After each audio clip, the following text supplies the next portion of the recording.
Welcome back to the Head, Heart, and Boots podcast. I'm Chris. And I'm Brandon.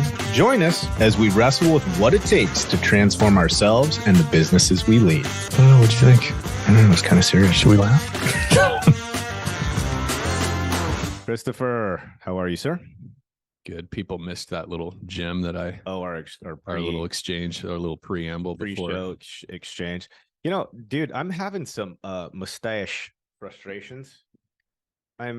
It's like I'm getting a dreadlock effect where some of the pieces stick together and the others don't.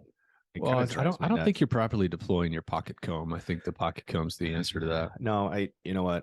I'd like to argue with you, but I think you're speaking truth. I have 3 of them, so just in case I leave one at home, it's like, is it like the switchblade style where you can just wham, pull that thing out? No, but I have looked at those. I wouldn't mind one of those. It'd probably take your game to a whole new level. Right? Nope. Dude, I want to talk about something today that is like, I think it's valid. But the reality of it is our audience is, some of them have these little critters and some of them don't. Critters? Are we, what? Are we talking about the hairy ones, the furry ones? Like, I want to talk about raising rabbits. No, I want to talk about kids. I want to talk about being a parent. Bro, this is a sensitive subject for me. I know. And again, I know that some of our audience, that's not the place that they're at. But I think the interesting thing about this is, and of course we're going to try to do our job, right? Representing our client base in this conversation is there is direct ties to us as employers and, coaches, consultants, right? Teachers, leaders. There is a connection for sure.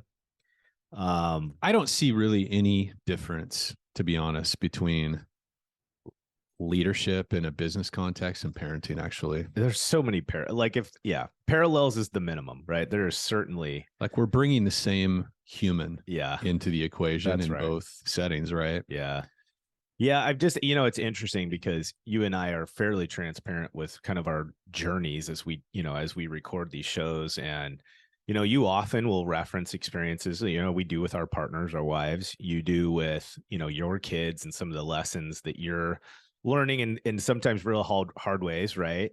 And I'm in a similar place with my kids where we're on to a different part of the journey than you've been experiencing. And in and of itself, there's some new challenges.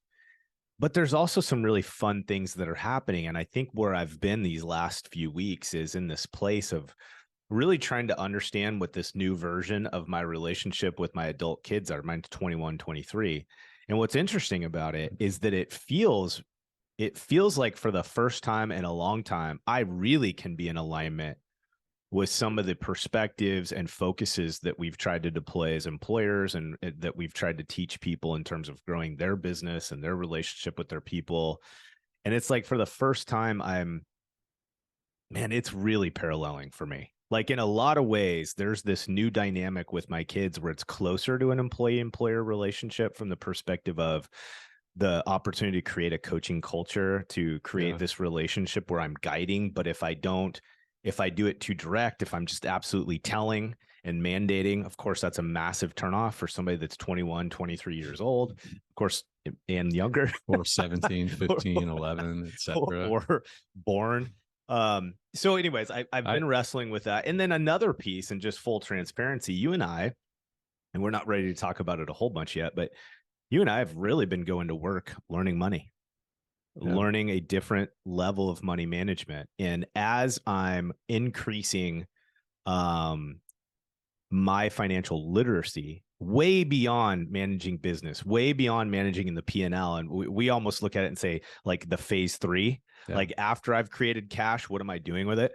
As I'm doing so much more learning on that and really getting mentored by some people that have clearly been in the trenches for a long time, I'm like, man, what an opportunity I've had that in the past. Speak that into your kids. Speak it into my kids, gosh, right? Because that is the thing, you and I've had a couple really interesting conversations is where, as Floodlight grows, it's like, how do we best steward that growth? Yeah.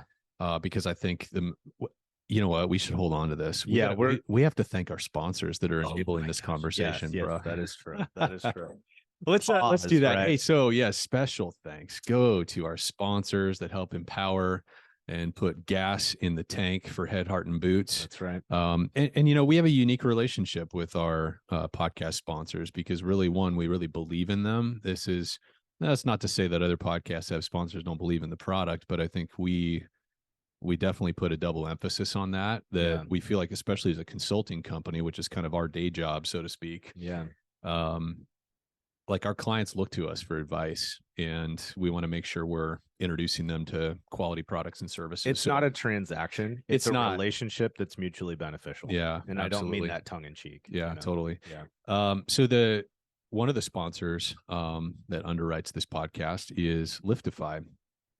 And we were actually just talking with another potential sponsor today, just how awesome of a partnership it's been with Liftify, because it really is a win-win for us.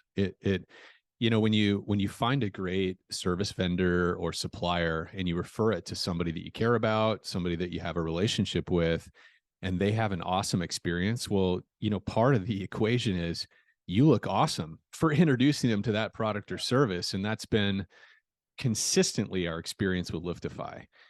Is that when we introduce one of our clients or an industry friend or even a prospect, it comes up in some of our sales conversations with potential clients even. Consistently, they come back 30 days later and like, oh my gosh, this has been really great. It was super easy. It was, you know, simple for us to turn that on. And so we look good, they benefit, their business benefits and so forth. So it's just been one of those really easy relationships, man. So we're really grateful to Zach and his team. What is Liftify? I mean, if you've been listening to our show, you've definitely heard us talk about them. Yeah. But Google reviews, it's like this day and age, it doesn't matter if you're a restoration company, a window washer, a restaurant, really all businesses in terms of generating organic leads from Google, the SEO component, all that stuff, Google reviews and the routine collection of Google reviews, not just, you know, back in the day, I think back when I was a State Farm agent, there was a heavy emphasis on Yelp reviews, Google reviews, all that stuff. It was like all of that was kind of coming to bear 12, 15 years ago. And we were doing all kinds of clever things, you know, like giveaways, little incentives, like, hey, if you leave us a Google review, we'll give you a $5 Starbucks card, you know, that kind of stuff before we knew that, really before Google started penalizing that kind of stuff in their algorithm. Yeah. But we all wanted it and we were doing all these clever things. And there continues to be some of those kind of black hat clever approaches, but more and more Google's catching on. Yeah. And they're like, look, just because somebody has this huge rush of like 50 reviews that comes in does not mean they're real and does not mean they're reflecting actual customer experience. And so now Zach was educating us on and go back, you can hear the interview with Zach on a previous episode. I don't know what number that was. Maybe we'll put in the show notes, but he was like, no. That's why now the Google algorithm is prioritizing recency. Yeah. Like it's mission critical that we have a system in place where every single week, every single month, we're generating Google reviews from the jobs we're doing. Yeah. And what that means is that for you to receive maximum benefit from your Google reviews, if you're a company that's doing 500 or 1,000 jobs a year, like many of you are that are listening to this, you should be generating hundreds of Google reviews throughout the year. Yeah. And so if you're one of these people that's listening, you're like, we do that kind of business and we have like 109 reviews from the last 6 years. You are probably not receiving a fraction of the benefit in terms of organic search results and leads from Google. And think about how much money you're spending on PPC. What if you were generating more calls just because of your organic search results and Google reviews? Yeah. Like, what is that worth? And anyway, so, you know, Brandon and I've worked on it with other platforms when we were operating in the field. You know, there's a number of other ones. Liftify is less expensive on a monthly basis than those, and their conversion, the number of reviews they're getting for every client job that you close, is significantly higher than the industry standard, 20 to 25%. Yeah. So if you do 1,000 jobs, what Liftify is saying is you're very likely going to collect 200 to 250 reviews a year. Yeah. Exactly. So do the math, whatever your number is. If you do 100 jobs a year, okay, you do 2,000 jobs a year. Liftify could represent a major lift to your business and generate more inbound calls. It's certainly done it for us, even at a very small level with a consulting company. Yeah. So just go do it. Liftify.com/floodlight. we have had 0 clients come back and say, hey, that was a crappy introduction. Yeah. We wish we'd never talked to Liftify. Zero, literally. Yeah. So there you it's go. Been banger. CNR magazine, Michelle over at CNR, just running and gunning, creating so much value and opportunity for us. Man, they just keep pumping out more and more content between the podcast, between the special series that she's doing with leading experts in the industry. She brings in the big names. Point is what they're doing is value added, and it's like, it's free to you. Literally, like, it's an opportunity to get the access to this, to basically be a partner with a friend of the industry and get a lot of great information to help you, help guide your team, help expose your team to things, concepts, ideas, and maybe tools and resources you don't know or on the horizon. So CNR magazine, guys, become a subscriber. It's real simple. It's a no-brainer. Make it happen. You and your team benefit from it. So yeah, and from an advertising standpoint, we have had a number, and I think we're like many of you. What is the value of a single inbound lead? mm-hmm. Like, think about that for you. We've got, maybe you're a supplier in the industry, maybe you're a staffing agency or something like that, and you're marketing to restoration companies. Like, since we started advertising with CNR, we can document how many, because we ask people when they submit a form on our website or whatever, how'd you hear about us kind of deal? And multiple times we've had CNR magazine pop up there, and we know the value of that to us. And listenership. And it's far outweighed the cost of what we've spent in terms of advertising. Our listenership has grown on Head, Heart, and Boots, all the things. So whether you're an advertiser or you're an industry professional that's trying to stay up on the latest stuff, make it happen. Yeah, go to CNR. Okay, dude, check it out. Parenting. I mean, I honestly, I'm not 100% where to start launch this pad, but I think I got a vein. You ready? I'll follow you. Okay. So here, big picture, guy. Maybe this is the framework to start this conversation. Big picture, I feel like I went through a series of phases with my kids in terms of my relationship. Now, and again, I want to be cognizant of the fact, because parenting is a sentimental and highly emotionally charged conversation and relationship. So I want to be cognizant of the fact that many of us have a wildly varying degree of relationships with our kids based on so many variables. And so please do not hear anything that we're going to talk about as an overgeneralization or this is fact. This is what well, it's and like, I think too, I've thought a lot about this because, of course, there's potential for our children to hear these podcasts and stuff like that. And I'm like, sure.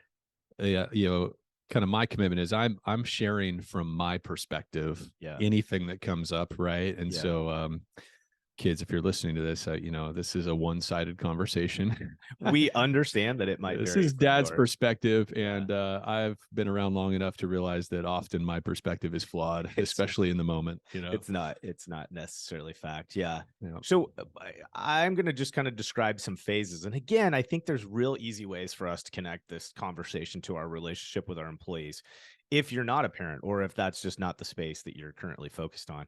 So I think about this from this perspective. So when my kids were younger, right, there is some command and control that's required. Not some, there's a lot. Yeah. Okay. They don't have the experience. They don't have the life exposure. As much as they may have some mental knowledge that they've learned via social channels, that they've learned via education, exposure to their friendship circles, they certainly are developing a worldview. But the reality of it is, right, wrong, or indifferent, the reality of it is they just haven't had a ton of exposure to the world and all the different variables that affect it. And so there's this reality that we're guiding our kids, right? We're putting up those bowling lanes, those guards, to make sure they stay on some kind of path that's healthier versus not, right? Lots of command and control when they're younger. And then I feel like you go through the second phase where the relationship between you and your kids, you're learning how to let go and they're learning how to push back. Oh, yeah. Right. And then you have been fairly open and honoring, but you've been fairly open about some of this transition that you've been in with your kids as they age into their teens, right? Mine are beyond that now. But I went through this phase personally. I went through a phase with my kids where it's like, we're just doing this dance of, I'm trying to balance whether or not in that moment, this is a lesson I have to provide, or if it's a lesson I should just leave to time. Yeah. Okay. And this is hard. It's a difficult thing. And I think what a lot of kids, and again, right, the parallels, our employees don't always understand that we're humans too. Yeah. And we're trying to make a similar decision pattern as employees or as employers, where we're like, is this a moment that I have to be the one that drives home this lesson? Or can I give my people some grace to learn this lesson on their own, right? Via failing, Yeah. right? Via whatever. Can time be the teacher on this particular topic, right? Dude, I have a lot of emerging thoughts in this area because, so my kids, 17, 15, 11, almost 12, they're all about 3 years apart. Yeah, my 17's all going to be 18 in June next month. Oh, That's gosh, time wild. flies, man. Yeah. So here's the thing I've noticed. And so your kids are about 5 years ahead of mine. Is that right? Yeah. Yeah. Okay. Yeah. So just roughly. Real close. Yeah. And boy, does it feel like some things have changed even in the last 5 years. And I think so. I have this is a current struggle. I was thinking about my upbringing. Like I was talking with a friend just about some of the pushback, that I've gotten from my older child, when it comes to boundaries and expectations and rules and all that kind of stuff.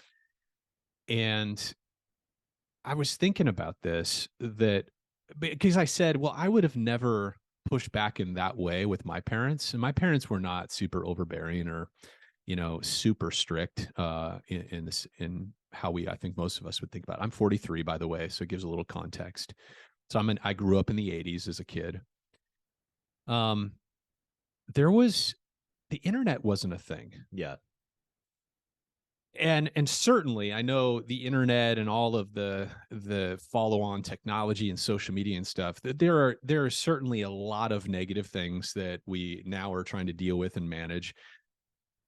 But I think one thing the internet and social media has done is it's introduced a whole variety of perspectives and sort of optics on how other people live and how the world works. It's opened our kids up. There's just a much more global view that I think our kids just inherently grow up around, of seeing other ways of doing life, how their friends are living in different situations. They're seeing the consequences of different types of lifestyle.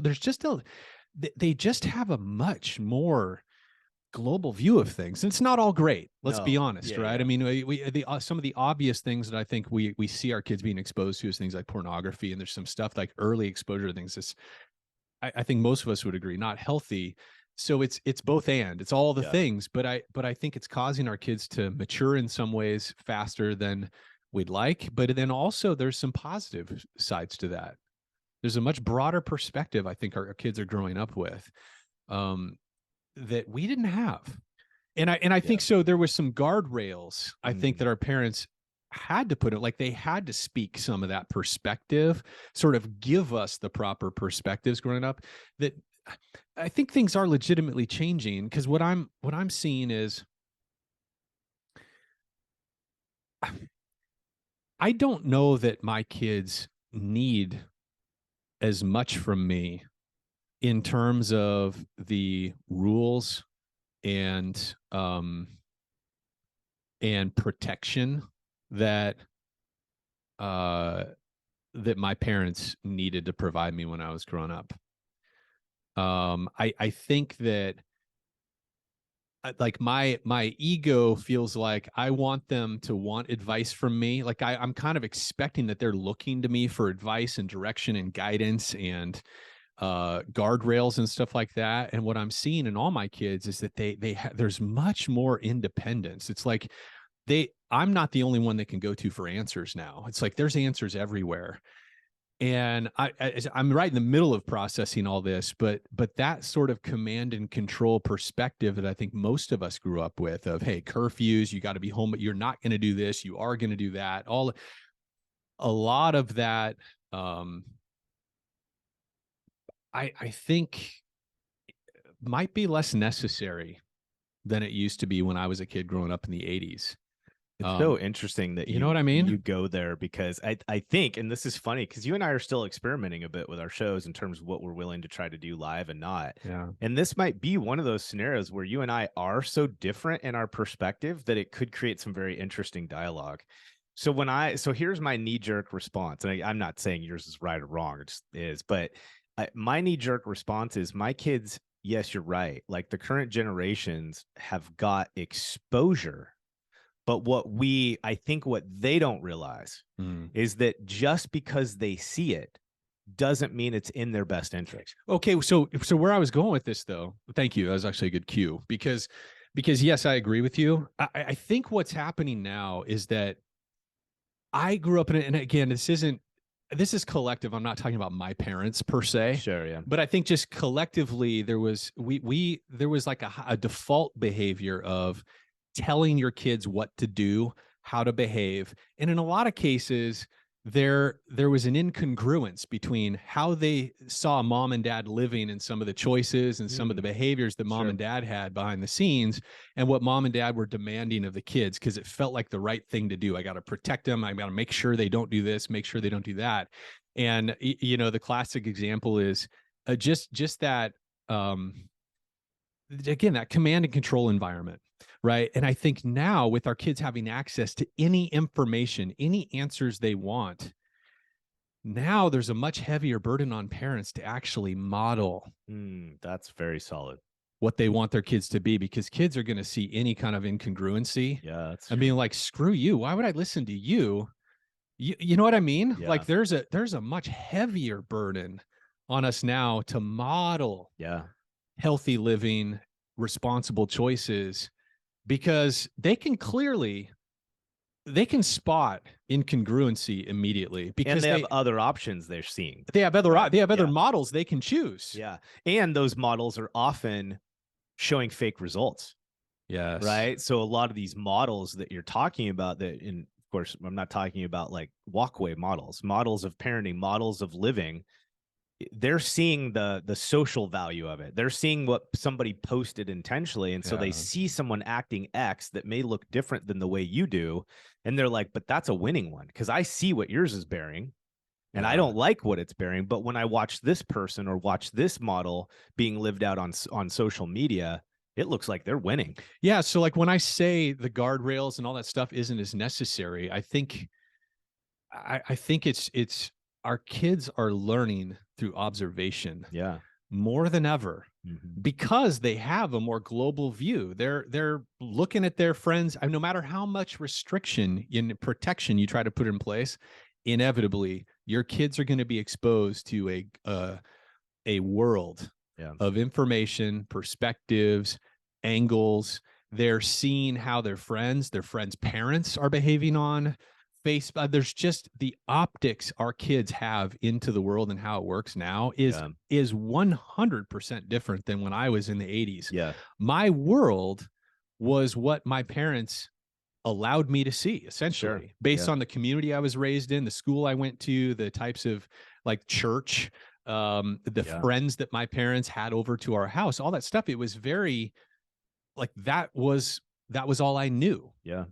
And now my kids are exposed to a whole variety of worlds. You know, they're seeing things and experiencing things and potentially even interacting with things around the world in some respects. Sure. Within sort of the religious context that we've raised them in, and experiencing other people from other religious contexts in different worldviews and lifestyles and all that kind of stuff. And so I feel like, I guess the shift that I'm talking about, and I'm totally mincing words because I'm kind of figuring this out as I say stuff, is I just feel the burden of, it doesn't matter what you say anymore to your kids. Yeah. Like they're ultimately going to respond to the lived experience with you. And I think there's a fundamental, I think maybe that was always true in some ways, but the difference is that's all they were exposed to back then. And now it's like, they can kind of pick and choose. What do I think makes the most sense in this world? And I think it's up to us to show them. Yeah.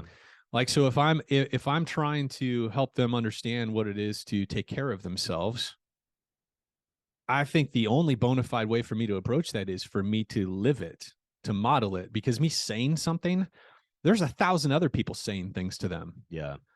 And that's not been that way. Yeah. Even as recently as 10 years ago. Yeah. And it's funny, I think the parallel here in this phase that we're talking about, this is the dance, right? This phase 2 is where you're beginning to learn how is it, what do I do to continue to provide value to my kids or value to my employees? Again, they parallel each other so well. Is you're in this dance of what part do I hold with a loose grip? What part do I not? What part is 100% based on how I act versus what I tell them? And I think there is one piece that remains true here that then eventually carries over into this third phase, which I want to eventually make our way into, and that is the why element. Like there's one thing that I think changes in this phase, this second phase, that's very critical, regardless, right, of all these different variables that will come over time, all these different things that will shift over the next multiple decades in terms of access to information and worldviews and employee-employer relationship protocols, all those things, is the importance of the why element. So when my kids were young, just like when you have an employee that's maybe very new in the roster, there's just this element of like, we have to teach them the expectation. Yeah. But then you move into a new dance in phase 2 where it's more about, hey, I need to mirror, just like you said, 100% accurate. You got to mirror what you're looking for, mirror what you expect. But then it's teaching them the why, because they're about to begin, if they're not doing it already, making 90% of these decisions on their own accord.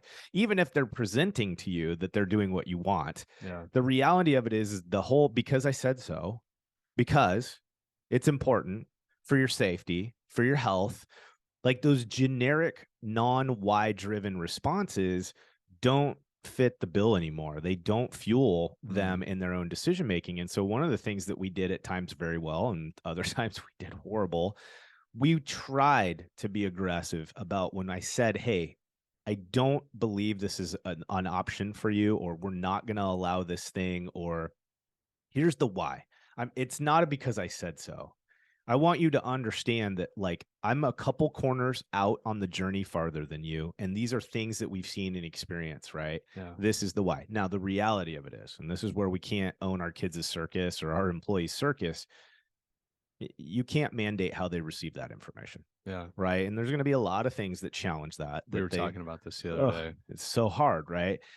You can't, what somebody we were talking, is this my circus? Is this my monkeys? And there's this reality with our kids, but that why part, like you're talking about, mirroring it with your behavior and then providing the why. And it's so funny. It's like you say that out loud. What's great leadership and mentorship as an employer, as a key leader? Yeah. Why and mirroring, meeting and exceeding those expectations, right? So, okay. So, and I think we can circle back to these phases and experiences because there's so many things to refer to. But okay, phase 3. So I think I'm square into phase 3. You are square in phase 2, I think, right now with your family dynamic. I'm sure people that are listening can sort of hear how tentative and unconfident I feel as we're talking. I feel very unconfident in this subject area right now. My cage has been rattled as I've been going through these teenage years, because I feel like there's a real shakeup in my mentality. And I think, a lot of that started several years ago, but it's like each phase I go through with parenting as my children are really establishing themselves, their own independence and stuff, I'm really wrestling with how I was raised and just my generation was kind of raised. I'm wrestling with, some of the religious context and just the role that played in my upbringing 100%. And kind of my worldview and all that kind of stuff. And one path, and I think some of us choose that, is to just stay in that pocket and just kind of raise our kids the way our parents raised us, because we turned out all right. This worked okay. And then some of us wrestle with it and like, that thing maybe wasn't as productive, or I'm not so happy with the impact that had on my trajectory. I'd like to do something different with my kids. And it's very uncertain, because it's one of those things. And I'm sure there's analogs in business to this too, where the choice you're making today, you may not find out if it was the right call for weeks or months or years. How long does it take to yield? And with kids, it's like, I may not know if I'm taking the right path with them until they're 25, and I start to see some fruit from these types of conversations or choices we've made. 100%. And so I'll admit, like it's just a little shaky ground for me at the moment. Well, and I think same is true. You said maybe there are parallels with the employer-employee. Well, absolutely there is right now.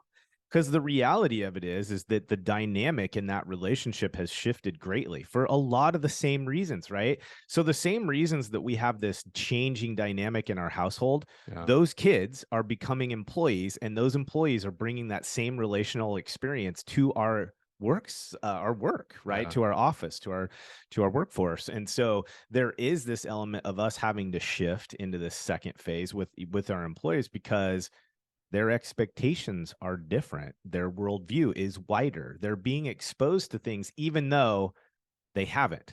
Yeah. Like visually, right? They are socially, they're being exposed to it, but they may not necessarily have the real life experience to marry up against it.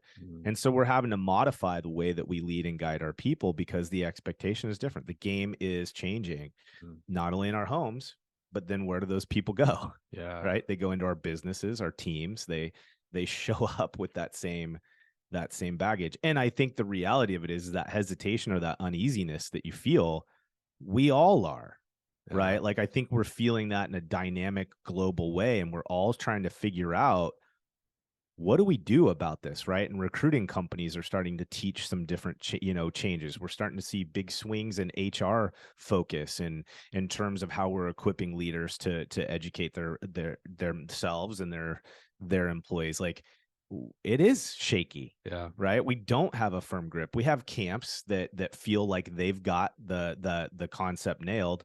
The reality of it is, I don't know if any of us have been practicing long enough in any category or model that we do know for certain.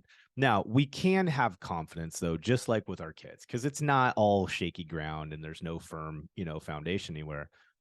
I think we can remind ourselves about some basic human elements, right? And how we deploy this it's tough. Respect, right? Not making assumptions in terms of their ability to listen to what we have to say and what we're trying to communicate. Not dumbing down the message because you don't think they're smart enough to comprehend the complexities of your ingenious, perspective. All those things. Can we talk about that respect word? Yeah. No, seriously, Yeah. because I have a frame for that. Like, what was respect when I was growing up? Oh, sure. Respect was within a certain range. If an elder, like an adult, right, approaches you and tells you to do something, you better fucking do it. Yeah. It was kind of, that was the general theme, right? Like, if I was at church or I was at school or whatever, it's like, there is no room for negotiation. Like, that was part of respect, was you have an elder that tells you to do something, or you address them in a specific way. You don't use certain words, or there's a whole, there's a very large meaning to respect when it comes to a younger person respecting an older person merely because of their time and grade, let's say. Yeah. And I think that applied also in professional settings. Now, I'm not saying that's gone. Yeah. But I think I'm starting to see that there's a fair bit of egoic drive behind that definition of respect. Like as a parent, I'm starting to see the limitation of me demanding that kind of respect from my kid, in terms of, hey, if I say it, like, it's part of that command and control culture. Yeah. I'm starting to see the limits of that in terms of, with regard to my relationship with my children. Yeah. Right. My demand for respect to that degree of, you should listen because I'm your dad. Yeah. I'm starting to see the flaws in that. Sure. And just in terms of how that, the limits that puts on the relationship, the us versus them dynamic that can kind of start to form, where I'm maybe not valuing them as much in the relationship. I'm placing some demands on them that they can't place on me. Yeah. You know what I mean? Sure. Like, if my kid feels strongly about something, I think in that old context that most of us grew up in, that definition of respect, it doesn't go both ways. Yeah. And I'm starting to see the flaw in that. And I think in business, we're seeing this too, where it's like, when it comes to being an employer or whatever, there is that kind of command and control voice of, well, you're going to do it because I'm paying you to do it. Yeah. You don't like that? Go somewhere else. That kind of mentality. And is it real? Well, yeah, it's totally real. You don't like something your employee says, or they disagree with you. Well, yeah, kick them on down the road, because you can certainly. But I think we're starting to see the flaw in that of, Well, sure, you have every right to do that. And as a parent, maybe there is some inherent right. It's like, hey, you're providing for them. You're like this is the role of the parent. They should just do what you say. Well, okay. Yeah, maybe technically you have the right until they're 18. But does it produce the outcome I think that most of us want in terms of the relationship that I think most of us want to have to our children as they grow older, and the kind of relationship we want to have with them as adults?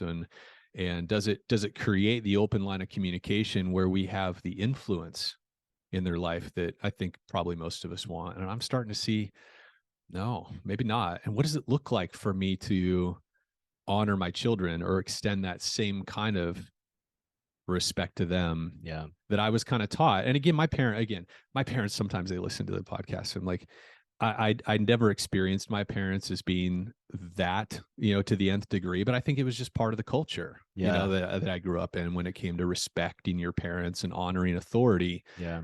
I think there was a fair bit of this, there's an ego component to that of you should, just cause kind of that all it kind of is in line with that just because I said so sort of response. No, I definitely, yes.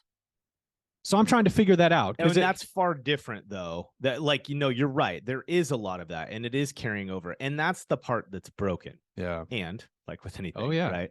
And I think one of the things, again, I'm out in front of you 5-6 years. Yeah. I have smart kids. They're challengers. Oh yeah. My oldest challenger. I mean, he's it's not take your word for it. Okay. And one of the things, so just like this is such dangerous territory when we're talking about parenting. Guys, this is our perspective, our experience. We're not teaching anything right now. We're sharing. Okay. Sharing. All right. Yeah. So when I think about as an employer, is it realistic?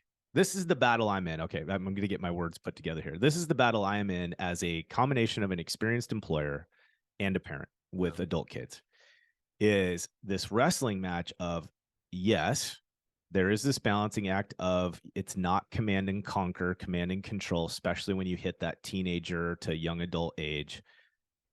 And however, we can't allow our people and our kids, again, my opinion, to live an existence where there are no consequences for their actions, even though they just have a differing, in quotes, opinion.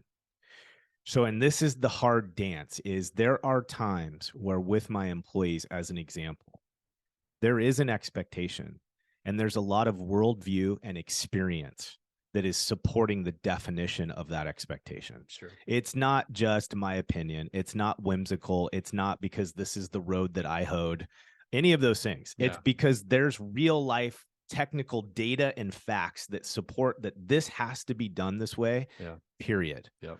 And so the challenge is when our kids, our employees, because they're free to make their own decisions, to choose a path that in the moment feels very good for them. It feels good because from their limited, and that is a major important piece. Oh, yeah. Their limited real world exposure and experience has not equipped them with the tools to make that level of decision. And so in the moment, just like I can as an adult, I can get sucked up in how it feels right now, but I'm not thinking about how it's going to be experienced later. Yeah. They're going to make short-sighted decisions, and my people are going to do the same thing. And so the dance there is, and just I had to go through this with my kids, is at certain times I had to say, this is a non-negotiable. And I understand that if you're not on board with it, you may choose to move out. You may choose to do something different, but I just need you to understand that I have to put a boundary here. It's not going to feel good. I don't like it. Yeah. I don't like it. I had rough experiences with my kids at times because I did this well, and I had rough experiences when I did it shitty, but it was still rough. And it was this element, just like with my employees, there are times where I have to let someone go. Yeah. I have to tell them this is a non-negotiable. And with my kids, I had to establish that same thing. And it was like, this is what's hard. As employers and parents, you can make decisions based on getting back or because you're angry. And then you can make decisions because you know it's the right thing to do. Yeah. And those are not the same perspectives. And I often made decisions and took action with my kids because I was angry and I was getting back at them, versus this is a boundary I have to teach you to understand because it's going to be very important for you later. You know, and what I've found is sometimes that's really hard to differentiate what's Very happening difficult. inside me. Yeah. Am I truly doing this or making this judgment or setting this boundary because it's what's right for them in terms of their safety, long-term consequences, Mhm. real life consequences to the family or other siblings or that's right. whatever, other people? Yeah. Am I really making this boundary or drawing this line because of that, or because there is this very real part, like there's this very real pride and ego inside me that I want them to Yeah. obey me Yeah. No, and respect right. me for my role as dad and for Yeah. all the things I've done for them That's and all right. the ways that I spend time, effort, and like that's that egoic place of, if you do you know what I've done for you? You know, That's like right. that play, like that's really hard to differentiate It sometimes. is very hard. And then you add in a lot of our religious upbringings. That's Sure. a whole nother, Mhm. that's a whole nother set of messages and values and principles and things that come into bear on that too, that we're kind of juggling. And in the moment, sometimes it's very hard for me to tell where my ego is Yeah. and where there's rational thought and logic. And That's the dance. that is the hard thing. Yeah, that is that dance in that time period or in that second phase. It's so difficult. It's kind of funny when we started the show, we're like, I wonder if there's good parallels. They're so obvious, Oh, right? It's like, it's same with our employees, and maybe the phases look a little bit differently because the phase is their time and grade and maturity in their role. yeah. But it's the same concept, right? It's the same idea that there's going to be times I can allow them to disagree with me. And then there's times where I just can't, for the health of the team, the health of the business, the health of our home. Right. And I think that's an interesting thing that is, because not everyone that listens to this show is going to be a parent, and not everyone that listens to our show is the employer. Right. A lot of them aren't. And so I think let's think about this from the opposite side. And I think this is, as parents, why we get so frustrated, is our kids are struggling to see the impact of their actions outside of themselves. And that's the wrestling match. I think what happens in youth and really as adults, we have a tough time growing out of this. Sometimes, I mean, I know people that are older than me and they're fucked up still. Like, they have no idea their impact on the people around them. They're so narcissistic and self-consumed. Yeah. They haven't matured socially in this way, that Yeah. awareness. And I think what a lot of people mistake is it's not just about developing self-awareness. It's awareness about the fact that you have a real impact on the people around you. Right, wrong, or indifferent, agree or disagree, you have an impact on them. And so you're not in a silo. You're not isolated. You don't get to just choose whatever the fuck you want, because people are in relationship, direct and indirect. Right. Anyways, my point with that little tirade is, often our employees and our kids are making decisions only based on how it affects them. And that's why they can't agree with you. That's why they just can't understand what you're talking about, is because they're not seeing it from the element of, how does this impact others? It's all about what it's doing to them. And so, we talk a lot about, like, Jocko Willink's lead up to chain of command. That's what this is. This is an element of that. It's an element of learning and being aware about, how is it the way I act and carry myself? Excuse me. How does that affect the people around me? And this is where our kids struggle. But as an adult, as the parent and as the employer, sometimes you have to make decisions to protect the rest of the family. There were times, and I love my kids, and they're maturing, and there's such great things happening in our relationship. So, son, or my daughter, if you listen to this, but it took time for my son, as an example, my oldest, to begin to realize that. And once there was some connections that began to happen inside him, I couldn't control this, where he was starting to identify, oh, it wasn't just my dad telling me to do X because of me. It was dad telling me X because I was having a negative impact on everyone else in the household. Yeah. And honestly, so for parents, like, because again, this is opinions and experience. This is not fact or teaching. if you're in that place, like if you're in the dance and you're really wrestling with your kids, remember the challenge, that gap is because they don't see how it's affecting you. They don't see how it's affecting your partner, your spouse. They don't see how it's affecting the rest of the kids in the house. And that challenge is you are, and you're actually coming into that situation from the perspective of you're trying to mitigate damage across the rest of the franchise, right? And they just don't get it. And there's some battle patience that are required. And in that, sometimes just like with our employees, I've had employees where I had to say, hey, enough is enough. You're no longer a part of this program, right? We're not going to kick our kids out per se, but there may be some things that you have to put a temporary no on, or anyways. My point is with these employee relationship examples is they leave my team, but because I was willing to provide that very clear boundary, later, the seed was planted.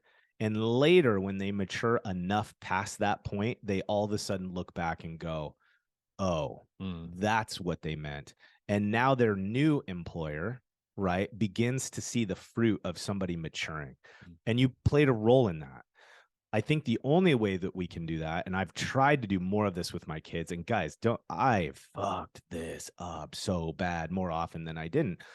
But as an employer like us, remembering, hey, we may not be the ones that experience this right away, but we still have a responsibility to help our people understand this perspective.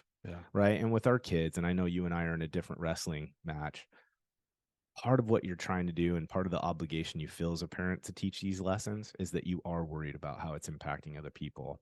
And there are going to be times where you have to draw a line in the sand in the sense of don't be responsible for the way they react and just let it ride. And then when they mature past that, hopefully that doorway of communication is open. And then you can begin to proactively get back into that dialogue with them because they're ready to hear it. Right. Yeah. Yeah. I'm just realizing more and more in this season with teenagers. And my youngest, is almost 12, but in a lot of ways, and I think maybe other parents I think you probably speak to this, like the younger, I think just inherently matures faster because they're around. I mean, depending on the age breakdowns, but with the 3 years apart, it's like my youngest boy, in a lot of ways, he's very mature because he not only has he seen the older kids interacting with mom and I and discipline and just all these dynamics play out. I think he's able to learn vicariously, through the olders. Yeah. And I have a feeling that probably happens in bigger families too. But this season, I'm realizing is more about me figuring my shit out. Yeah. And like we talked about that wrestling match inside of, okay, am I trying to exert my authority here because of this, because I'm identifying too much with my reputation as a parent, how my other people see my kids, how successful my kids are in the way that maybe others expect, or my own just internal desire to compete, to win, that's very sound, to be an A+ player. Is that I can get too attached to the outcome of my children and the way they're presenting themselves right now and the choices they're making right now, is like how much of that is coming to bear in this interaction, this one situation where they're challenging me in some way, or they're pushing back on some kind of authority I'm trying to exert. 100%. How much of that's me? Yeah. And how much of it is me actually just loving and protecting them? It is a really fuzzy line. Yeah. And if I'm honest with myself, I think more often than not, it has more to do with me. Yeah. If I'm really honest. Yeah. I was listening. So one of the authors my wife and I've been reading that's just been very, very challenging is Byron Katie. I brought her up before. Yeah. She wrote a book called Loving What Is. And it's really all just predicated on dealing with reality and how do you navigate reality in a really honest way. And she just talks about when it comes to parenting that more often than not, our really only responsibility is to keep our side of the street clean. Yeah. It's like we get really focused on trying to control what the other side does, and it leads to a whole bunch of negative outcomes. And when it comes to parenting, I think the way she would articulate it is our job is to create a safe container for them to grow up in. It's like our job is to provide the incubator that's safe, right? Where we're available to them. And I don't think she's saying that there are no appropriate boundaries. Yeah. I don't think she's saying that at all. But I think sometimes we over-index on controlling our children's behavior to the nth degree. And I think for me, I'm just now starting to connect with a lot of that is because of how I want to look and how I want to be perceived as a parent, and how like my own identity as a successful person, of just how much I tie that to my kids' compliance, or my kids following the path, taking the approach, having the right attitudes that I want them to have, you know, all those 100%. things. And what it does, sadly, is I think when I'm operating out of that, it erodes the connection, the real connection. That's good. I might get them to obey in the moment, but they're less likely to give me access. Like they're less likely to come to me with dad, like curious thoughts, like, Dad, what do you think about this? Or they're less likely to open their life up to me, which of course is what I want. Like I want to be present in their life. Not just have them at home by 10 o'clock. But I think my goal as a parent is I want to have a relationship with my kids.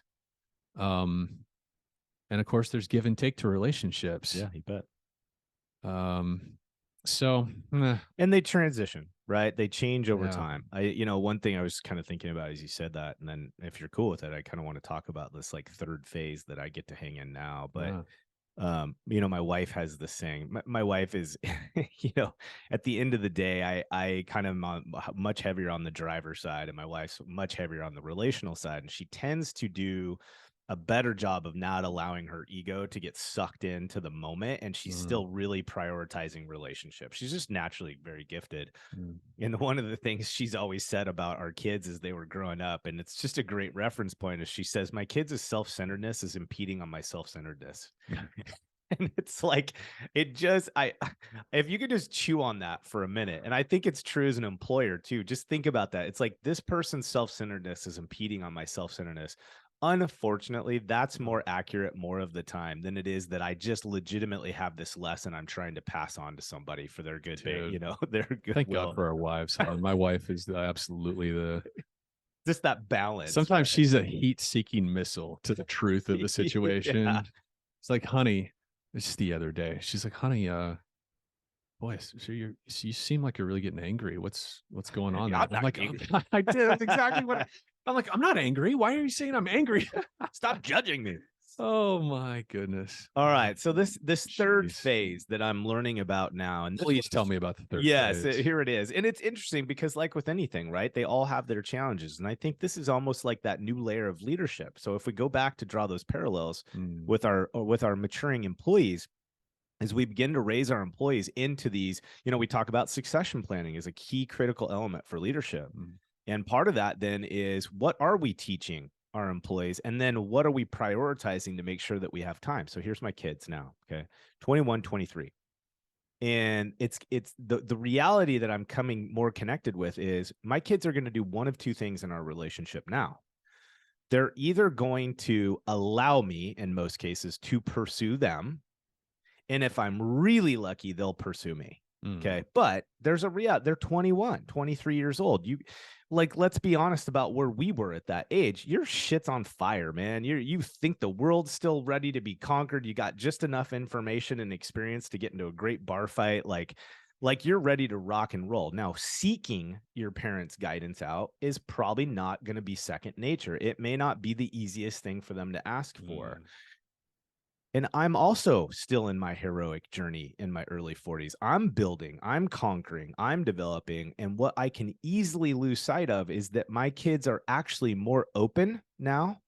But if I keep acting as if they're in phase 2, I'm going to miss the opportunity because they're not going to go out of their way to ask me. Okay. So what I mean by that, or what I'm learning, is I had the epiphany that, oh my gosh, if I pursue my kids now, they're open to the conversation. They want to have some guidance. They want a friend in the business, right? They want a partnership with somebody that can actually be a bit of a sage, a bit of a guide. But again, going back to my kids' self-centeredness impedes on mine. If I am so focused on building and thinking that by my actions, I'm mirroring for them what it looks like to win, I'm going to miss the mark now. Okay. So this is funny, right? How these phases work. And some of this, you and I are just kind of banging out loud, but you said this thing of they're hyper focused on your actions. Oh yeah. Well, that part doesn't change. So if I don't then slow my action and remind them that they're my priority, they're going to get the wrong lesson. Yeah. Right. They're going to be taught that, yeah, the grind is the magic, to fucking work your ass off, like make all the money, be wise, be driven. That's the answer. And it's an and. Yeah. Like those toolkits are important, but what my kids need to see from me now is that I'm willing to slow down long enough to share the experience with them. Yeah. Transitions, right? This is the reality of our employee development. So our kids' development too, is that those expectations and the role you have to play is going to shift, and you have to be willing to do it. Yeah. And so recently it's like I'm learning stuff about financial literacy that just blows my mind. I had no idea, because the masses don't even know a lot of the stuff that we're learning right now. Yeah. But it's everything. It's the way that I think about my employee relationships, the way I think about my business partnership. It's the way that I think about my marriage. Like all those things my kids now will listen to. Yeah. But I have to be the one that says, hey, let's get together on Tuesday mornings. Hey, let's prioritize a Wednesday evening every other week or weekly or whatever, so that we can share life together. I have to ask. And when I do, they jump, they take it. And I think as parents, we forget that when our kids begin to move into that young adult phase, we're still operating from phase 2, where we just know it's tough to get our kids' attention. Yeah. Right. So, and that's a good reminder for you, man, is like I, remember that. Like right now, I know it can be tough to keep your kids' attention because they're that age. Yeah. But there is a transition over the next 4 to 5 years where, as long as you keep extending the invitation, eventually all of a sudden you realize, man, they're taking it every time. Yeah. Right. And we just forget that, and we can lose the opportunity. And so right now I've moved into this phase that's very fun, where as I learn things, I have to be careful not to make assumptions. My kids won't be smart enough to understand it because I'm 40 and they're 23.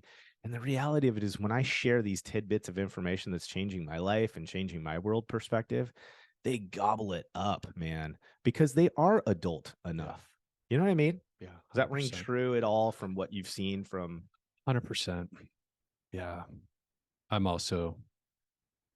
just thinking inside myself of, yes. This is such a hornet's nest for me right now. It's just it's a vulnerable place for me, if I'm honest, where I think there's a lot of things that I've done wrong, in hindsight, right? The rearview mirror is just so clear. Yeah. And then there's also a lot of desire, right, to shift gears, and so it's a humble place for me right now. One piece of encouragement to you, and again, I mean, these are all opinions, is, and we talk about battle patience. Yeah. Okay. It's this idea of patience is not a virtue I've laid hold of entirely. Most of us, right? So this idea with battle patience, right, is we have to at times give things enough time to develop. Yeah. So before we make a change to the plan. And I think as parents, we often don't give enough time to the way that we're committed and behaving and acting. We often don't practice enough battle patience to let things develop. Yeah. And we begin reiterating and changing and modifying because we're not seeing the result we want. And the reality of it is, it takes years. Yeah.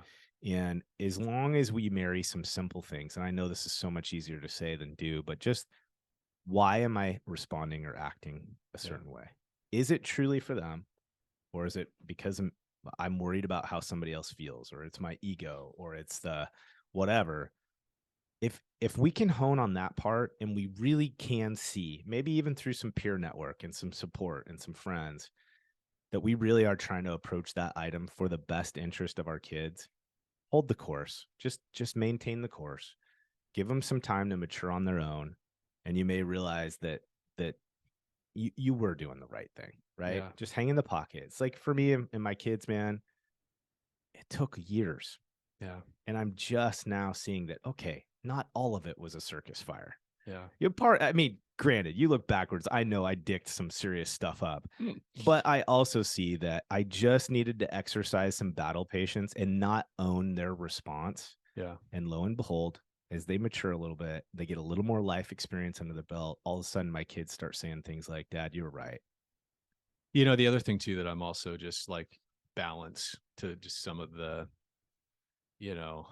craziness of this time is, you know, with my kids, one of the things I'm dealing with is they're very independent, very strong-willed. You know, Sure. that's kind Where of do some they of get the that fuel. from? It's kind of, yeah, is it right? Yeah, it's really from both my wife and I. We're both, there's a streak of independence and stubbornness, and frankly, I look at my life, and that's been a huge driver in some of the success I've been able to build. Yeah. And Absolutely. so there's this very real part of me that I'm starting to notice is, you know what, while it's creating some of the short-term turmoil, I know that is the kind of attribute, or like that's the kind of internal nuts and bolts that helps people be really successful, right? It's like it's quite possible that I'm raising a couple entrepreneurs at the moment here, Right. that, you know, as they sort out what they really want in their life, it's that fire inside them that's pushing back constantly. That's going to help them build a business or establish themselves in some other way, to chart their own path. You know, I'd much, and I've been trying to remind myself more and more of this, I would much rather have my children pushing back on my authority than them passively just accepting and obeying everything I'm saying. Right. And so I try to remind myself of that as well, that's I push back on my parents pretty heavily.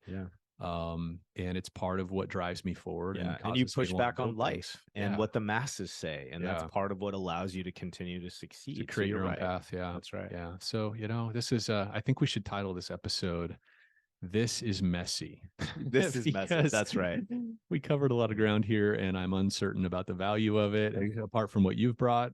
So, you know, that's anyways, the thing that's vulnerable. interesting about our show, you know, and I hope that comes out in terms of, look, the reality of it is Chris and I are really indexed on the fact that we're whole people. We're not just restorers. We're not just service providers. We're not just entrepreneurs and business owners. We're all these other elements about our relationships. And so are you. So's our audience, right? That's what we are. That's right. And not always are we going to have a show like, and it's a lesson per se. A lot of it is just reminding people you're not alone. These kinds of struggles exist. You're not the only one, so that we can take some of that stress and anxiety out of what we do, thinking that we're all by ourselves and everybody else is kicking ass and taking names. Because the reality, it's just not truth, you know? Yeah. So anyways, thanks for hanging out with us and kind of going through This Is Messy show. I think that it's probably part therapy for us, and maybe again it serves as a reminder that you guys aren't alone and that we experience similar things. Hey, you know, one of the things that's important for us to remind people, it's like, yes, we are consultants, right? You guys, many of you understand that we run Floodlight Consulting Group and that's our, in quotes, day job. You know, we're very passionate about that responsibility in terms of how we steward the relationships we have with our clients. We're very keyed in on why we do this. For us, the consulting gig is not just a paycheck. For us, we went into consulting to literally try to help people, to marry up our perspectives and our experience with the fact that our restorers and our clients are whole people. And that their lives are diverse and complicated. And we try to not just partner on the nuts and bolts. We have to provide that. We're professionals. And if we don't bring that, then we're lacking some serious value. But the other elements that we try to index in our relationship with our clients is the fact that we want to work with you as a person. Mm-hmm. We're highly relational driven in our relationship. All the consultants that work with Floodlight are focused on that first and foremost. And we look at it as, we have to bring tactical guidance. You're getting paid. You have to be a professional. But where the real value for us is the relational component and what we do to help you and work through the rest of the elements of being an owner and a leader. Yeah. And I think it's like we talk about this with restoration companies, right? It's how we make people feel in the process. It's not just do a good job doing repairs. Yeah. So just reminding people of that. You can find out more about us at floodlightgrp.com. And then, of course, if you like the show, you know what's most important to us, guys, is if you can hit that follow button and then share it with somebody, because it just gives us the fuel that we need to continue to provide this as long as there's value in it. So if you guys can support us in that way, we sure appreciate it. Thanks for hanging out with us. We'll see you next time. See you. All right, everybody. Hey, thanks for joining us for another episode of Head, Heart, and Boots. And if you're enjoying the show or you love this episode, please hit subscribe, write us a review, or share this episode with a friend. Share it on LinkedIn, share it via text, whatever. It all helps. Thanks for listening.